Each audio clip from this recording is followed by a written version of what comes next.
स्वामी जी ने वर्षों की तपस्या और परिश्रम से ऐसे अकाट्य साक्ष्य जुटाए हैं जो भगवान राम के चरित्र पर लगी हुई कालिमा को सदा सदा के लिए धुल देंगे।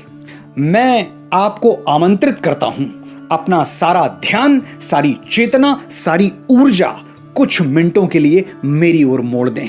मैं अपने हर वीडियो के बारे में ये नहीं कहता, लेकिन ये वीडियो अमूल्य है, असाधारण है, दुर्लभ है।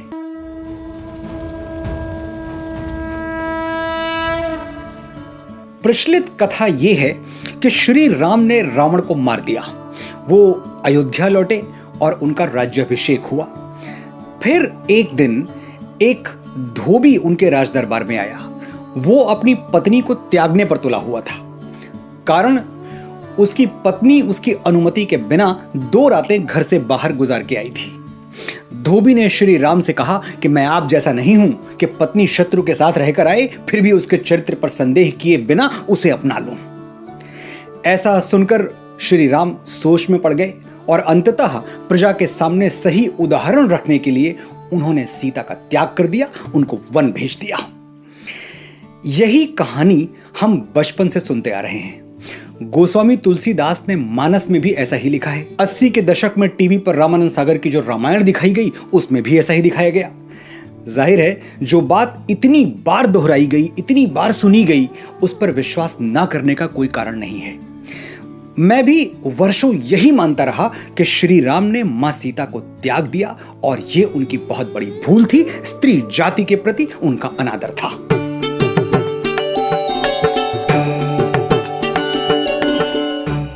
आपने जो यह प्रत्युत्तर या फिर लोगों को उजागर करने का जो बीड़ा झड़का है, हालांकि वह लोगों में केवल भ्रांति फैला रहा है, पर फिर भी अगर आपकी बात को मान लिया जाए तो भी आपने जो उसका शीर्षक दिया है, निर्दोष थे राम, शीर्षक होना चाहिए निर्दोष है राम।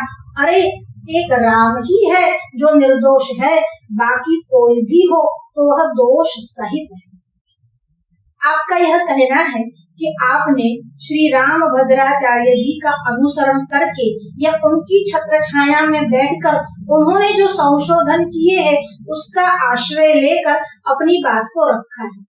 पहले आपने जिसका आश्रय लिया है हम उसके विषय में बता दें। एक तो वो अंधे हैं। हाँ, आंखों से ही है। हमारा यह कहना नहीं है कि वह अक्ल के भी अंधे हैं।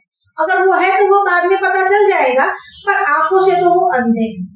अंधे होने में कोई दोष नहीं है। सूरदास जी भी अंधे थे, पर दोष तब आता है जब विकलांग होकर सन्यास की दीक्षा लेते हैं, क्योंकि धर्मशास्त्र यह कहता है कि अंधों के लिए सन्यास की दीक्षा जो है वह वर्ज्य है। धर्मशास्त्रों का उल्लंघन करके अपने आप को कोई सनातन धर्मी बताए यह क्वचित भी उचित नहीं है। तो धर्मशास्त्रों का उल्लंघन करके सन्यास लिया, ऐसे धर्मशास्त्रों को न मानने वाले आपके गुरु बने हुए हैं और आपने उनका आश्रय लेकर जो परंपरागत रूप से चला आ रहा है, जो हमारा धर्म कह रहा है, उसका भी आपने विरोध किया है। आप उसमें यह प्रमाण आगे देते हैं कि रामायण में जो घटनाएं बनी, आपने पूरे रामायण के अलग अलग प्रसंगों का वर्णन किया। अब उस प्रसंग में आगे की घटना को बताते हुए आप कहते हैं कि एक धोबी जो है वह राज दरबार में आता है, क्योंकि उसकी पत्नी कहीं 2 दिन रह के आई है, और वह धोबी आकर ऐसा कहता है कि मैं अपनी पत्नी को स्वीकार नहीं करूंगा, भले ही राम ने अपनी पत्नी को स्वीकार कर लिया। हमारा यह चैलेंज है, आप वाल्मीकि रामायण के उत्तरकांड में जो सीता परित्याग का प्रसंग है उसमें धोबी का कहीं नाम भी दिखा दीजिए। प्रसंग तो बड़ी दूर की बात नहीं, आप केवल धोबी का नाम भी दिखा दीजिए। धोबी को संस्कृत में कहते हैं रजक, रजक शब्द आप कहीं पर भी दिखा दीजिए। उत्तरकांड के 43वें सर्ग में जो घटना आई है सीता परित्याग की, वह इस प्रकार से आई है कि भद्र नाम का जो गुप्तचर है वह राम जी के पास आता है और राम जी उसको नगर के विषय में प्रश्न पूछते हैं। कहते हैं हमारे लोग सुरक्षित तो है ना, हमसे वह संतुष्ट तो है ना, हमारे लिए उनके मन में कोई पीड़ा या प्रश्न या विरोध तो नहीं है ना। जब यह सारी बातें पूछते हैं उसके उत्तर में भद्र जो उत्तर देता है उसमें एक श्लोक आता है, अस्माकम् अपि दारेषु सहनीयम् भविष्यति। अस्माकम हमारी भी, अस्माकम अपि होता है भी, अस्माकम अपि दारेषु सहनीयम् भविष्यति, हमको भी अपनी पत्नी का आचरण सहन करना पड़ेगा, क्योंकि राजा जो है वह राम जी है और राम जी ने रावण की वहां रही हुई अपनी पत्नी सीता का स्वीकार कर लिया है, तो हमें भी अपनी पत्नी कोई गलत आचरण करे तो उसका स्वीकार कर लेना पड़ता है, क्योंकि राजा जैसा आचरण करता है प्रजा तदनुवर्तते, प्रजा भी वैसा ही आचरण करती है। यह भद्र कहता है, न कि धोबी कहता है।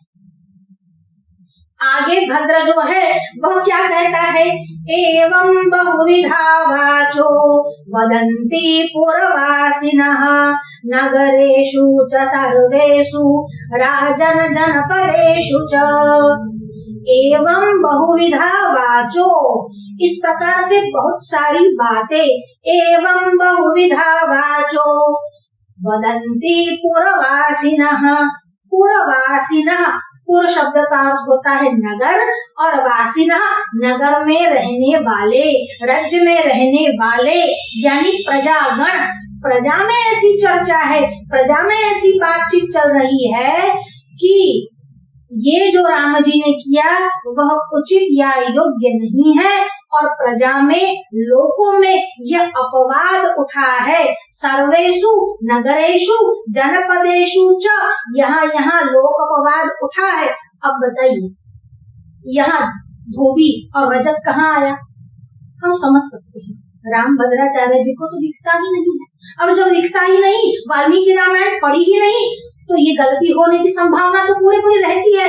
पर मनोज जी, आपकी आंखें तो है ना कि आप भी, मनोज का एक अर्थ होता है कामदेव, उसको भगवान शंकर ने भस्मीभूत कर दिया था। क्या आप भी केवल मनोज में उत्पन्न होकर खत्म हो जाते हो? आपकी आंख का नाक नहीं है क्या? ये सोचने की अब आप में शक्ति नहीं रही? तो जो वो कह रहे हैं वो गलत कह रहे हैं, क्योंकि सही यह है कि उत्तरकांड में ये चर्चा आई है।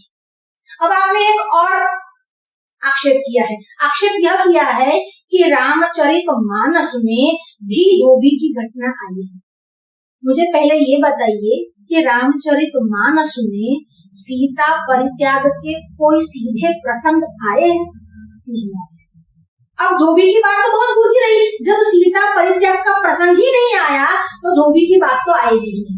अच्छा, अगर आप ये कहो कि सीता परित्याग का प्रसंग नहीं आया, यानी तुलसी ने इसको नहीं माना, तो भी गलत है, क्योंकि रामचरितमानस के प्रथम सोपान, यानी जिसको हम बालकांड कहते हैं, देखिए मानस में प्रथम सोपान, द्वितीय सोपान, तृतीय सोपान ऐसा है, यानी रामचरितमानस के प्रथम सोपान के दोहा नंबर 15 के बाद में जो दूसरी नंबर की चौपाई है, उसमें संत शिरोमणि गोस्वामी तुलसीदास जी महाराज क्या कहते हैं? सिय निंदक अग ओग न साए। सिय निंदक, यहाँ निंदक शब्द का प्रयोग किया है, धोबी का नहीं किया है। और उसके बाद क्या कहा? लोक बिसोकु बनाई बसाए, और लोक बिसोकु सीता जी का त्याग करके लोगों को विशोक किया, यानी लोगों के मन में जो विरोध था। देखिए, कोई अन्य राजा होता तो क्या करता? उसको बंदी बनाता। राम जी ने ऐसा नहीं किया, अपने प्रजा के अनुरंजन के लिए अपनी जो सबसे प्यारी प्राण प्रिया जो सीता है उसका भी त्याग कर दिया, क्योंकि स्नेहम दया च सौख्यम च यदि वा जानकीमपि आराधनाय लोकस्य मुंचतो नास्ति मे व्यथा। क्योंकि लोगों के अनुरंजन के लिए मुझे यह करने में भी दुख नहीं होगा, इसीलिए सीता का त्याग किया है, पर धोबी की बात को लेकर नहीं किया है। त्यज्यामि त्वं वने लोक वादद्भीत इवा परः। अब देखिए अध्यात्म रामायण क्या कहता है।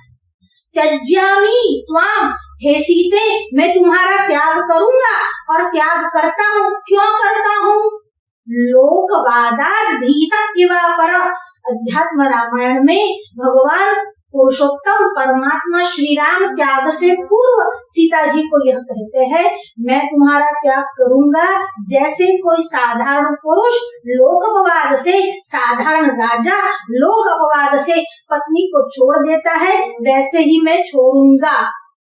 अब जो अध्यात्म रामायण कहता है, जो मानस कहता है, जो वाल्मीकि रामायण कहता है, कहीं पर भी धोबी नहीं आया। क्या आपके सपने में धोबी आया? इसलिए ऐसी बकवास न करे, प्रमाण सहित बोले। आप अच्छे कवि हैं, हिंदी अच्छा जानते हैं, पर शास्त्रार्थ विद्वान के लिए नहीं।